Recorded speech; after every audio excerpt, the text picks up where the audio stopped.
gabonais après des entretiens avec le secrétaire général de la CEAC. À chacun, bon appétit si vous êtes à table. À tous, bonsoir. Voici votre journal. Christophe Lutundola Apala, le chargé de mission Afrique à l'Assemblée parlementaire francophone, a été reçu en audience par le président du Sénat, Mme Rose-Francine Rogombe, au centre des entretiens, la question ayant trait au bon fonctionnement des institutions parlementaires et ce qui fait l'actualité de l'heure. Presse du Sénat, Guiroje Lendira, Hilarion Akumbo. En mission de travail à Libreville, le chargé de mission Afrique de l'Assemblée parlementaire francophone a effectué une visite de courtoisie aux autorités de la Haute Chambre du Parlement gabonais, occasion pour l'honorable Lutundola Apala et le président du Sénat, Rose-Francine Rogombe, de passer en revue les questions d'actualité nationale, notamment le bon déroulement des récentes élections locales au Gabon et la prochaine rentrée parlementaire du 3 mars prochain, la situation déplorable en Afrique du Sud et le point des dernières et prochaines réunions statutaires des ACP Afrique, Caraïbes, Pacifique et de l'APF, l'Assemblée parlementaire francophone. Vous savez que Mme Francine Rogombe est une des personnalités marquantes de votre pays et au niveau de l'Assemblée parlementaire paritaire ACP Union européenne, c'est une importante personnalité du groupe Afrique, Caraïbes et Pacifique. La RDC, mon pays, participe activement aussi à l'Assemblée parlementaire paritaire ACP Union européenne. Il était donc de mon devoir, de passage à Libreville, de lui faire mes civilités. Rose-Francine Rogombe et Christophe Lutundola Apala ont également dit au cours de leurs échanges la nécessité pour les parlements d'être au cœur des préoccupations des populations. Quittons ce domaine de la diplomatie parlementaire pour parler d'agriculture dans ce journal. Les pays de l'espace CEAC-CEMAC se mettent en perspective du sommet de la FAO à Rome du 31 mars au 4 avril prochain, réunis à Libreville du 25 au 27 février dernier à l'occasion de la 9e session de la commission phytosanitaire CAMP9. Le rendez-vous de la capitale gabonaise permettait d'harmoniser les points de vue qui seront présentés et défendus à ce rendez-vous de la FAO. Eric Nziengi Mbadinga et Chris Lemaïnda ont suivi ensemble les travaux de cette réunion régionale. La réunion régionale préparatoire de la 9e session de la commission de mesures phytosanitaires qui s'est tenue à Libreville du 25 au 27 février s'est terminée sur une note satisfaisante. Au terme des travaux, il ressort que l'expérience de l'Afrique centrale fait école, en devenant la locomotive sur le continent au niveau des principes phytosanitaires. Cette rencontre a été organisée par l'Office sous-régional de la FAO de l'Afrique centrale et c'est une occasion pour préparer la réunion de la Commission des mesures phytosanitaires de la Convention internationale pour la protection des végétaux. Cette réunion, c'est une grande concertation qui est faite toutes les années à Rome. Et nous avons 181 parties contractantes qui se réunissent à Rome pour prendre des décisions stratégiques sur le programme de travail de cette convention. Et l'objectif de la convention, c'est de prévenir l'introduction et la dispersion des ravageurs de quarantaine qui puissent affecter la sécurité alimentaire, l'environnement et aussi le commerce international. Le défi de l'Afrique centrale est de contribuer à la prise de décision à la 9e session de la commission des mesures phytosanitaires qui se tiendra à Rome du 31 mars au 4 avril 2014. C'est vraiment une joie pour la FAO d'être à vos côtés et aussi saluer votre assiduité, votre intérêt personnel. Les délégués de l'Afrique centrale n'iront pas faire de la figuration à la rencontre de Rome. Ils seront acteurs et non spectateurs. Prévention des risques professionnels dans le secteur pétrolier et activités connexes. La question faisait l'objet d'une rencontre africaine dans la capitale gabonaise. 4 jours durant, les participants ont échangé sur les problématiques tournant autour du travail décent en milieu pétrolier, tombé des rideaux en présence du ministre de la Prévoyance sociale. Analyse, Marie-Josée Ndombi sur les images de Fortune Ndjiba. Venus de 9 pays d'Afrique de l'Ouest et du Centre, les participants à cette première édition des rencontres africaines de Libreville ont réfléchi sur une démarche prévention, productivité et développement durable qui les a amenés à proposer des outils de gestion. D'améliorer les conditions de travail dans le secteur pétrolier et activités connexes, d'accroître la productivité de ce secteur, de réduire les coûts liés à la réparation des accidents de travail et des maladies professionnelles, d'assurer une meilleure prise en charge médicale des travailleurs, d'améliorer la qualité de vie dans les milieux professionnels du secteur pétrolier, de maîtriser les impacts des activités de ce secteur sur l'environnement et de transposer les acquis des présentes assises à d'autres secteurs d'activité. Des préoccupations qui imposent une synergie d'action après un diagnostic posé sans complaisance. En retour, lorsqu'on arrive à la clôture, un sentiment de satisfaction dû à l'accomplissement réussi d'un travail mené avec professionnalisme, avec force et conviction. En clôturant les travaux, le ministre de la Prévoyance sociale a salué la tenue des présentes assises qui ont permis de parfaire le dispositif de prise en charge en matière de risques professionnels. L'intérêt de ces rencontres, dont le centre a été la protection du travailleur et son épanouissement dans un environnement de travail décent, cadre avec la volonté de nombre de chefs d'État de nos pays respectifs, mais en particulier avec celle du président de la République gabonaise, son Excellence Ali Bongo Ondimba, qui vient d'affirmer devant toutes les couches de la nation sa volonté de placer le développement humain au cœur de sa politique sociale. Comme à pareille circonstance, des certificats de participation ont été remis aux différents délégués. Parlons d'éducation à présent. Les problèmes qui minent le fonctionnement de certains établissements de la capitale et partant du Gabon tout entier faisaient l'objet des discussions entre les ministres en charge de l'éducation nationale et les responsables de différents établissements. Cela pour les meilleurs apprentissages des élèves. Cabrel, Guylaine Lemami, Richard Moubiwa. Reportage. Cette rencontre s'inscrit dans le cadre d'une alerte faite par les chefs d'établissement de la capitale gabonaise dénonçant les mauvaises conditions de travail auxquelles ils sont confrontés et particulièrement les élèves. L'on notera que le souci principal soumis au premier responsable de l'éducation est l'insuffisance de tables de banc qui pousse les apprenants à s'asseoir à 3 ou à 4. Le ministre en charge de l'éducation a promis la livraison prochaine des tables de banc pour remédier à la situation.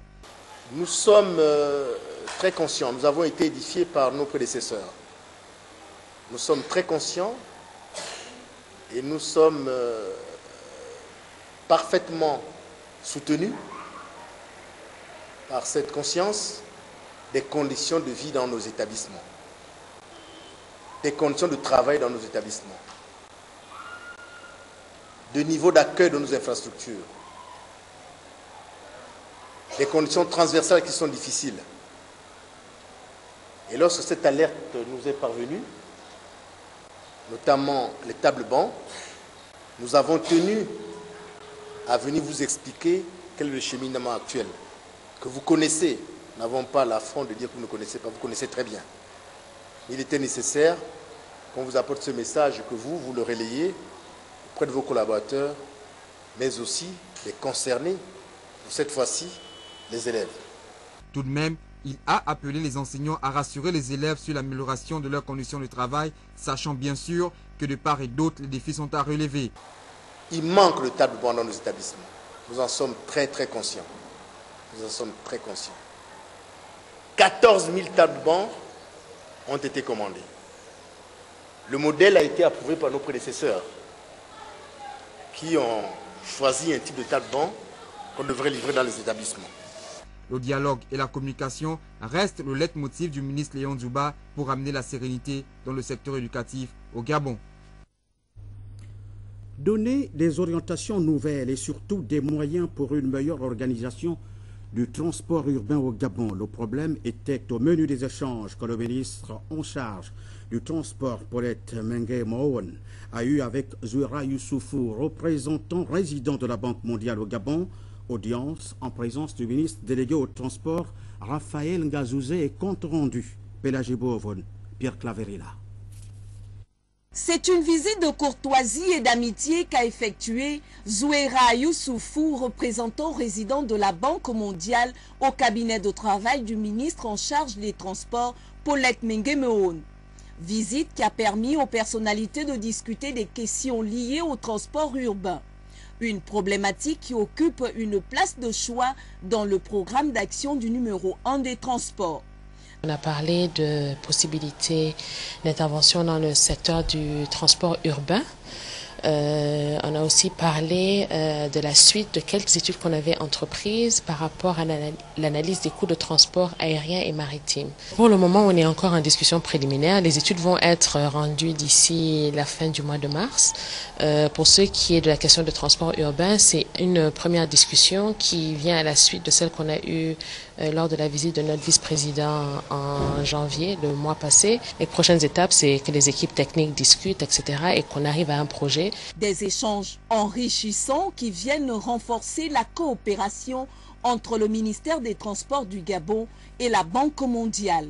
La rencontre s'est déroulée en présence du ministre délégué au transport Ngazouzé.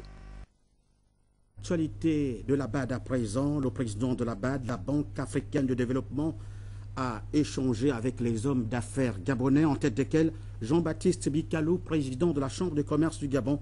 Les échanges portaient sur l'amélioration du climat des affaires dans notre pays. Compte rendu Lolita Obono, Francis Ngomo. C'est un face-à-face qui a permis aux hommes et femmes d'affaires gabonais de faire le point de leurs différentes activités et d'exprimer les difficultés qu'ils rencontrent par rapport au financement de ces activités. C'est un message également d'espérance qu'il nous a apporté parce que, voyez-vous, l'homme d'affaires, le banquier, c'est un couple. On a besoin du banquier, sans le banquier, on ne peut rien faire. Mais le banquier aussi a besoin des hommes d'affaires parce que s'il n'y a pas des hommes d'affaires, il n'y a pas de marché à pouvoir, à pouvoir financer. Donc, on a pu effectivement l'écouter. C'est un message d'encouragement qu'on a reçu de lui. Indiquer un peu les pistes de ce qui a bien marché dans d'autres sous-régions, de comment on peut s'en inspirer. On a retenu, par exemple, un des points forts qu'il a pu soulever en disant qu'il compte sur les hommes d'affaires pour pouvoir pousser à l'intégration sous-régionale, parce que c'est un élément important. Il a rappelé que notre sous-région CEMAC, on a moins de 50 millions d'habitants. C'est à peine la population du Kenya, à peine celle de la Tanzanie. Donc, dans une sous-région aussi vaste, avec une population aussi faible, si nous n'arrivons pas à faire affaire ensemble, nous allons payer une facture lourde pour nos populations in fine, parce que à côté de nous, les régions d'Afrique de l'Ouest, Afrique australe, Afrique de l'Est, sur le plan intégration, vont à une vitesse grand V. L'un des gros challenges au Gabon, il faut le dire, c'est d'abord la volonté, la culture entrepreneuriale, et aussi des problèmes liés à l'accès au marché, des problèmes liés au financement, etc. Mais le plus important reste encore une fois la volonté. Mais naturellement, on a toujours besoin d'un coup de pouce pour que le plus grand nombre en bénéficie. Pour le président de la Banque africaine de développement, la question de l'intégration sous-régionale se pose encore, car la sous-région de l'Afrique centrale est la moins avancée en la matière de toutes les régions du continent, à l'exception de l'Afrique du Nord, victime des conflits internes. Il a exhorté aux hommes d'affaires gabonais à œuvrer pour que les dirigeants de leur pays favorisent cette intégration sous-régionale. Le directeur général de la BAD, quant à lui, a appelé les hommes d'affaires à mettre un accent particulier sur la formation et le renforcement des capacités. On quitte les finances pour le social à présent. Gabriel Malonga-Mouélé, député du premier siège du premier arrondissement, vient de doter les populations de sa circonscription électorale d'une passerelle et d'un pont. Cérémonie inaugurale en présence des autorités municipales. Compte rendu, Henri Nestor Ndjavé Amédé Mavungu. Peut-être ici la fin des récriminations relatives à la route au quartier d'Ibadiba et Bel-Air. En tout cas, après tant de crises de nerfs, de sautes d'humeur, frondeurs, l'on est tenté d'espérer que cette fois est la bonne. Le geste, un acte de solidarité et d'amour a été accompli officiellement par l'honorable Gabriel Malonga-Mouélé, le député du premier siège du premier arrondissement de la commune de Libreville, qui vient de doter les populations de Dibadiba et de Bel-Air d'une passerelle et d'un pont qui permettront désormais aux riverains de circuler en toute quiétude. Des actions sociales qui, selon le donateur, l'honorable Gabriel Malonga Mollet intègre le pacte social exprimé par le chef de l'État et son épouse. C'est une action que nous menons pour soulager les difficultés des populations. C'est une œuvre également qu'on fait pour garder, pour renforcer le lien entre le député et les populations. C'est aussi pour renforcer l'image, ou mieux pour améliorer l'image du Parti démocratique gabonais dont nous sommes les élus dans le premier siège du premier arrondissement. Pour sa part, le chef de quartier de Dibadiba a réitéré ses vifs remerciements à leurs élus pour cet acte qui vient comme une véritable bouffée d'oxygène pour l'ensemble des heureux bénéficiaires. Pour moi et pour les populations, nous on voit que c'est la joie. On ne vous voit pas là-bas pour dormir. Nous sommes fiers à cause de vous, nos enfants. S'il y a l'inondation ici, les hommes ne traversent pas ici. Au quartier Bel Air, l'honorable Gabriel Malonga répond par ce geste d'inauguration d'un pont à une promesse électorale face aux sollicitudes des populations qui ne savaient plus à quel saint se vouer. Elles avaient ainsi sollicité l'appui de leur élu du PDG du premier siège du premier arrondissement. Représentant le nouveau conseil municipal du premier arrondissement, Lomer Boussingui a dit toute la joie des bénéficiaires en indiquant leur attachement indéfectible à ces fils de tiroir qui ne ménagent aucun effort pour soutenir, encourager les initiatives relatives à l'épanouissement des populations de sa circonscription. Nous vous disons merci. Merci, merci pour avoir bien voulu réhabiliter cette passerelle qui tombait déjà en ruine. J'espère que les populations de cette partie, l'arrondissement, feront bon usage. Il faut dire que le député Gabriel Malonga n'est pas son premier geste de cette nature. Des passerelles, 3 au total, ont été réhabilitées au quartier Chabonnage avec pour seul souci de contribuer à l'amélioration des conditions d'existence de ses semblables. Une caravane ophtalmologique gratuite se déroule à la Fondation Albertine Amissa Bongo. L'otorhinolaryngologie est également au programme. Ces consultations qui ont débuté au centre Saint-Joseph d'Angongé prennent fin demain, dimanche 2 mars. L'initiative de la Fondation est suivie par Téclair Mekumovon et Syria Karis de notre rédaction. C'est reparti. Les consultations gratuites en ophtalmologie et en otorhinolaryngologie au réel, initiées par la Fondation Albertine Amissa Bongo Ondimba, édition 2014, ont débuté. Sur place, les médecins s'activent, consultent et conseillent. Il s'agit aussi d'un enfant qui a signalé qu'il avait mal à la dent, mais pas de saignement. Donc quand j'examine les dents, l'état dentaire est bien, il n'y a pas de dents mobiles, il n'y a pas une dent qui fait mal à la percussion. La langue est bien, je fais l'oropharyngoscopie, je regarde dans l'oropharynx. Ainsi, du 28 février au 2 mars 2014, les populations librevilloises sont invitées à se rendre massivement à ces consultations gratuites. Les premiers venus se réjouissent déjà de cette initiative salutaire. Je remercie toute l'équipe médicale qui reçoit et puis qui met à l'aise. Donc même si on attend, on n'est pas, on se sent pas mal, quoi. Mon petit-fils m'a amené à l'hôpital pour me consulter. Mon rendez-vous, on a dit après le 9 ou 15, je serai certain que ça soit bien marché. Nous avons à peu près, pour ce qui concerne seulement les yeux, à peu près 300 personnes, on va dire, hein. Certainement un peu plus. Il faut compter à peu près la moitié pour les maladies ORL, à savoir le nez, la gorge, les oreilles, etc. Organisé en 2 phases, d'abord la phase de consultation, puis celle des interventions chirurgicales, les consultations gratuites en ophtalmologie et en ORL s'inscrivent dans le cadre des activités socio-humanitaires menées par la Fondation. Nous sommes à la 5e édition de la caravane que la Fondation Amissa Bongo organise en collaboration avec les fondations Claros et Baraker. Et cette année également, la particularité, c'est que nous donnons la possibilité aux ophtalmos gabonais d'opérer. À noter enfin que plusieurs spécialistes internationaux en ophtalmologie et en ORL prennent une part active à ces consultations. Nous ne quittons pas la Fondation Albertine Amissa Bongo sans évoquer ce don composé de lits d'accouchement remis par la présidente d'honneur Pascaline Ferry Bongo Ondimba empêchée. Ce don a été donc remis à plusieurs responsables de structures médicales de la capitale gabonaise, Téclair Mekumovon Syriac Harris.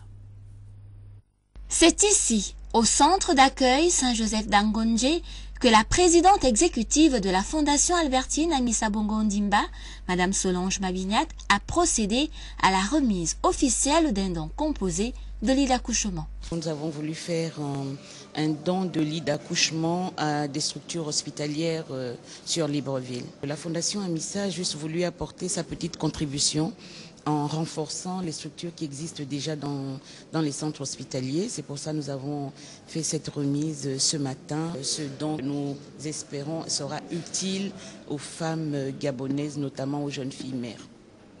Livré par la société Puro Climat Export, les 25 lits d'accouchement devraient être distribués dans différentes structures médicales à Libreville et à l'intérieur du pays. Je travaille ici 2 ans et demi. Et maintenant, je prépare un projet pour l'hôpital régional à OM et Mouila. J'espère que la Fondation Amissa Bongo me donne à disposition pour montage tous les lits dans le paysage. Nous en avons donné 16 parce que nous envoyons 2 lits dans chaque structure hospitalière. Et ceux qui nous restent, nous attendons une autre contribution pour pouvoir les étendre jusqu'à l'intérieur du pays. Nous sommes honorés d'avoir été parmi les premières structures à bénéficier de cette dotation de la Fondation Amissa Bongo Ondimba. Cette dotation viendra naturellement renforcer les capacités d'accueil de notre salle d'accouchement. À Libreville, ce sont 8 structures médicales qui devraient recevoir 2 lits d'accouchement chacune, à savoir le Centre hospitalier universitaire de Libreville, l'hôpital régional estuaire de Mélène, l'hôpital de coopération égypto-gabonais, les centres de santé de Nzengayon au Kala-Congo, ainsi que le centre d'accouchement de l'Association des sages-femmes du Gabon. Il faut dire par ailleurs que la Fondation Albertine Amissa Bongo Ondimba a pour vocation première d'apporter du soutien à la jeune fille mère pendant la grossesse et après l'accouchement, œuvrant pour son insertion dans la vie active en coupe et couture et en informatique. Un accompagnement qui s'étend jusqu'à la scolarisation des enfants de ces jeunes filles mères de la maternelle au primaire. La dent, on en parle dans ce journal. La dent, organe indispensable pour une bonne expression du visage. Il permet d'avoir un sourire radieux. L'un des mots, cependant, qui touche les 2 tiers des Gabonais est la carie. Le traitement requiert de l'expertise et du matériel adéquat. Le centre d'hygiène bucco-dentaire de Glace, qui reçoit les malades tous les jours, attire notre attention. Oui, l'attention de la rédaction, avec Cyril Bertrand Galico et Gérard Miindou qui signent ce reportage. Si vous souffrez des maladies parodontales et souhaitez vous faire traiter ici, le principe, selon les responsables de cette structure, est très simple. Venir traiter le matin, inscrire son nom sur une liste si vous êtes nouveau patient ou avoir pris un rendez-vous au préalable si vous êtes ancien pour être reçu par le dentiste. Mais le matin, vous voulez passer à quelle heure? Vous-même, si vous passez à 8 heures, vous allez trouver la liste pleine. Bon, je travaille. Comprenez cette réaction, le service d'hygiène bucco-dentaire du centre de santé de Glace, tous les jours, ne désemplit pas. C'est une structure qui reçoit tous les malades qui viennent de Mélène, du CHL, de l'hôpital chinois et même de l'hôpital égypto. Donc nous avons en moyenne 40 à 50 malades par jour. Avec l'afflux des malades qui, pour certains, souhaitent un traitement curatif dans l'immédiat et le matériel peu fonctionnel, voire obsolète, une attention toute particulière mériterait d'être accordée à cette structure vu que pour soulager certains patients, les responsables emploient des méthodes fortes. Les malades qui viennent pour la première fois sont reçus par mes collaborateurs pour la consultation. Ils donnent un traitement pour soulager la douleur et ils les orientent pour les soins chez moi. Vous savez, en matière de matériel médico-technique, nous avons une mauvaise habitude au Gabon. Surtout, c'est pas moi qui doit changer le matériel. Chaque année, nous faisons la demande quand nous faisons les conférences budgétaires. Donc, les financiers ne répondent pas à nos besoins. Un fauteuil dentaire a une vie limitée. Tout matériel médico-technique, c'est 5 ans, voire 4 ans. Ici au Gabon, sur 22 fauteuils que nous avons dans tout le Gabon, 2 fauteuils publics pour un pays qui veut l'émergence de la santé, c'est insuffisant. Pour l'hygiène de la dent, il est conseillé un brossage régulier et adapté, ainsi que le passage des fils dentaires, brossettes ou bâtonnets entre les dents. En bon état, elles permettent la mastication des aliments, de prononcer de nombreux phonèmes et participent au sourire. En cas de pathologie, il est nécessaire de consulter un dentiste. Les blouses blanches au placard, c'était le titre d'un reportage apparu ce matin dans un journal d'Aplace. Aujourd'hui et ce soir, dans ce journal, nous recevons Pierre Mbeng Eyene, secrétaire général du ministère de la Prévoyance sociale et de la solidarité nationale. Monsieur Eyene, bonsoir. Bonsoir, monsieur. Et vous venez pour une communication très importante à ce sujet. Merci, monsieur Badinga. Communiqué conjoint du ministère de la Prévoyance sociale et de la solidarité nationale et du ministère de la Santé. En date du 1er mars 2014, est paru à la une du journal L'Union numéro 470 un article intitulé « Santé, les blouses blanches au placard ». Cet article est développé par la suite en page 7 sous le titre « Santé, Front social, le SYNAPS et le SYNAMOMP menacent d'entrer en grève ». Dans cet article, certains responsables syndicaux du ministère de la Santé affirment que le gouvernement a décidé d'écarter les candidats internes de la santé au concours d'entrée à l'INFAS et que sur la base de cet état de fait, les syndicats SYNAPS, SYNAMOMP et UPSA du ministère de la Santé lancent un mot d'ordre de grève illimité à compter du lundi 3 mars 2014. Il convient à cet effet de rappeler certaines choses. D'abord que le concours de l'INFAS dont il est question a été programmé avant la formation de l'actuel gouvernement et le principe de la continuité du service public a commandé à ces deux membres du gouvernement de reconsidérer ce dossier. Initialement prévu pour le 30 janvier 2014, ce concours a été une première fois reporté pour une mise aux normes de certaines préoccupations, notamment l'admission des candidats internes sur titre avec validation des acquis professionnels. Suite à la demande de plusieurs formations syndicales d'annuler le dit concours, plusieurs séances de travail au ministère de la Santé et au ministère de la Prévoyance sociale ont ponctué le processus d'organisation de cet examen. Et les ministres concernés avaient déjà décidé de la mise en place des commissions pour examiner cette question de validation des acquis professionnels. Le souci qui a animé les deux membres du gouvernement était de préserver l'opportunité qui était ainsi donnée aux compatriotes gabonais de pouvoir, pour certains, faire évoluer leur carrière et pour d'autres, de pouvoir postuler à un emploi dans la fonction publique et ainsi de renforcer le capital humain dans le service public tel que demandé par le chef de l'État. En date du 27 février 2014, des séances de concertation se sont tenues concomitamment dans les 2 ministères avec les autorités respectives pour statuer sur la tenue du concours. Il était question que chaque syndicat livre à sa tutelle respective la position retenue par les adhérents sur la proposition d'annuler le concours. Il en ressort que tous les syndicats du secteur social étaient d'accord pour l'organisation du dit concours au 1er mars. Il en était de même pour les syndicats du secteur santé, à l'exception du syndicat SYNAPS, qui ne trouvait pas l'opportunité de ce concours. Malgré la déclaration faite le jeudi dans l'après-midi sur les ondes de Gabon Télévision, disant qu'ils vont suspendre le mouvement de grève.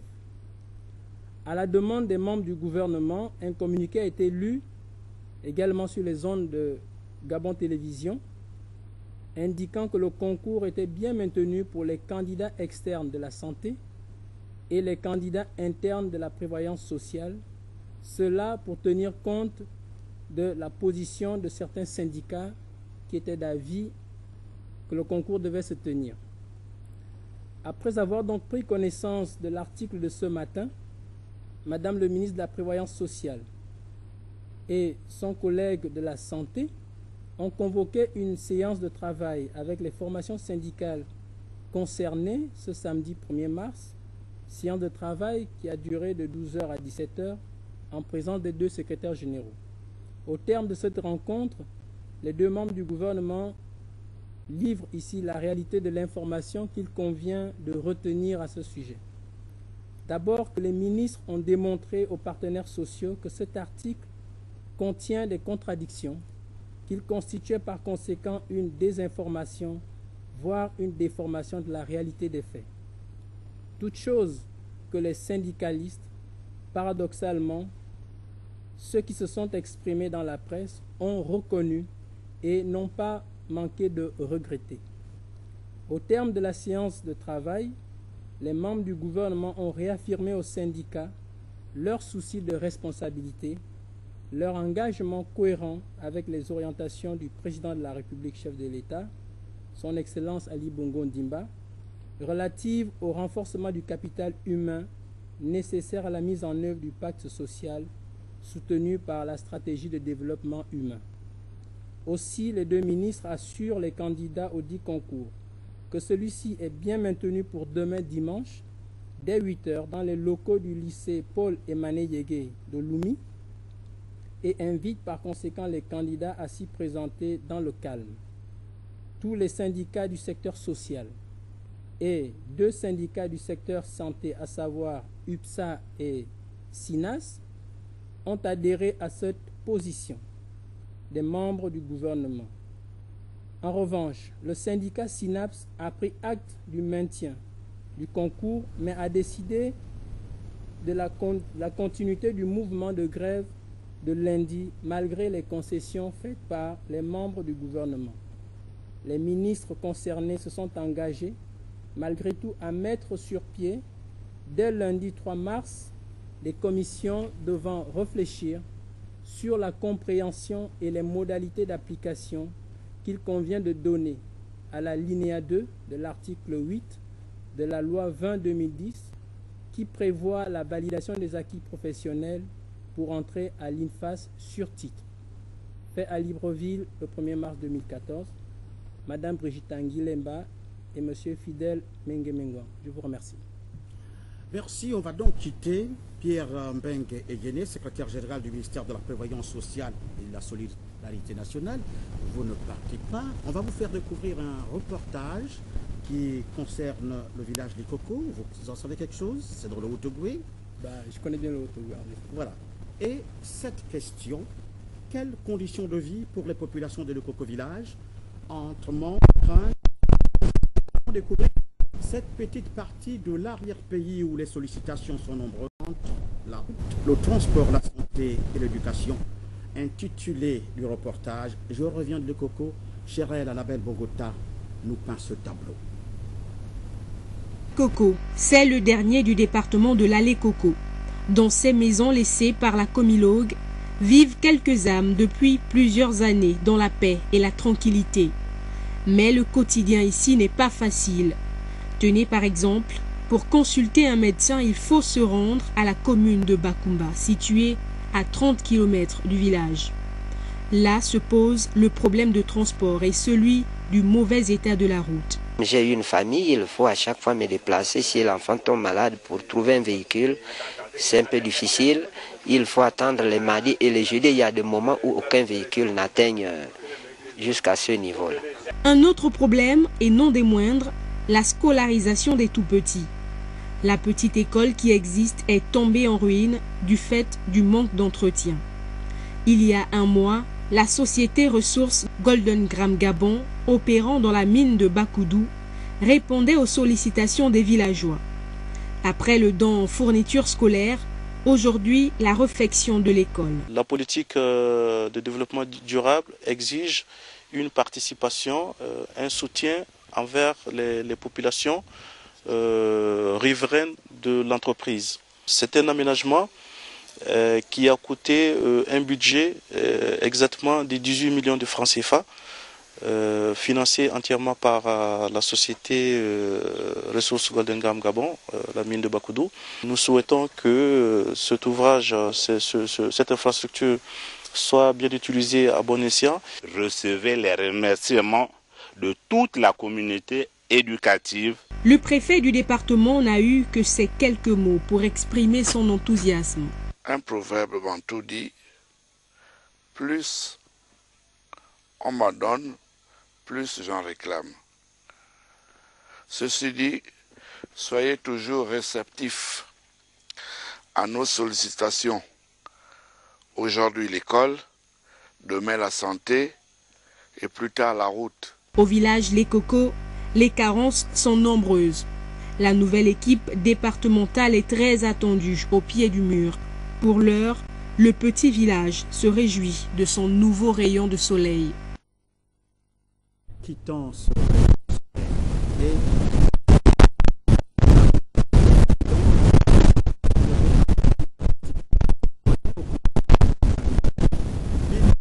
positif après 5 ans d'exercice et plusieurs réalisations à leur actif.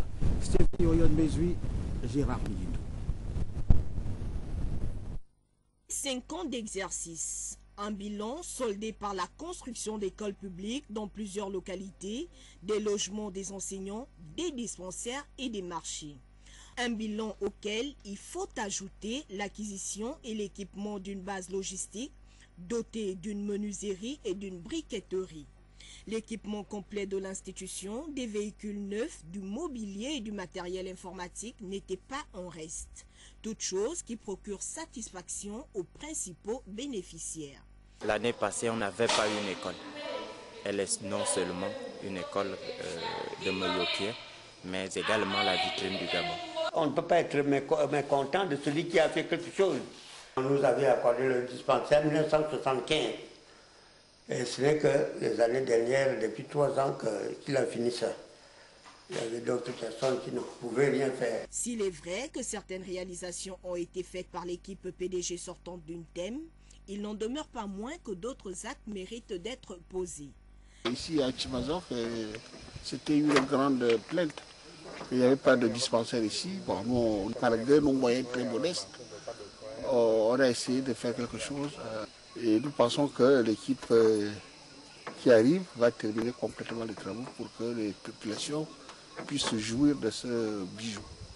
Signalons qu'un partenariat entre l'équipe sortante et l'ambassade des États-Unis avait été signé en 2008 en vue de mener à bien ces réalisations, mais certaines ont également été financées par fonds propres de l'institution. Alors ici c'est un dispensaire. Nous avons financé ces travaux par nos fonds propres. Ils ne sont pas terminés, les travaux sont avancés jusqu'à 75%. Toutes les menuiseries sont posées. Il ne reste que le crépissage, le plafonnage et puis le mobilier. A noter que 3 autres écoles publiques sont en voie de construction dans les localités de Nkolmongouin, Nkolayop et Mélène. C'est la fin de ce journal en ce samedi soir sur la terre automobiliste. Soyez prudents. Je vous retrouve demain 20h.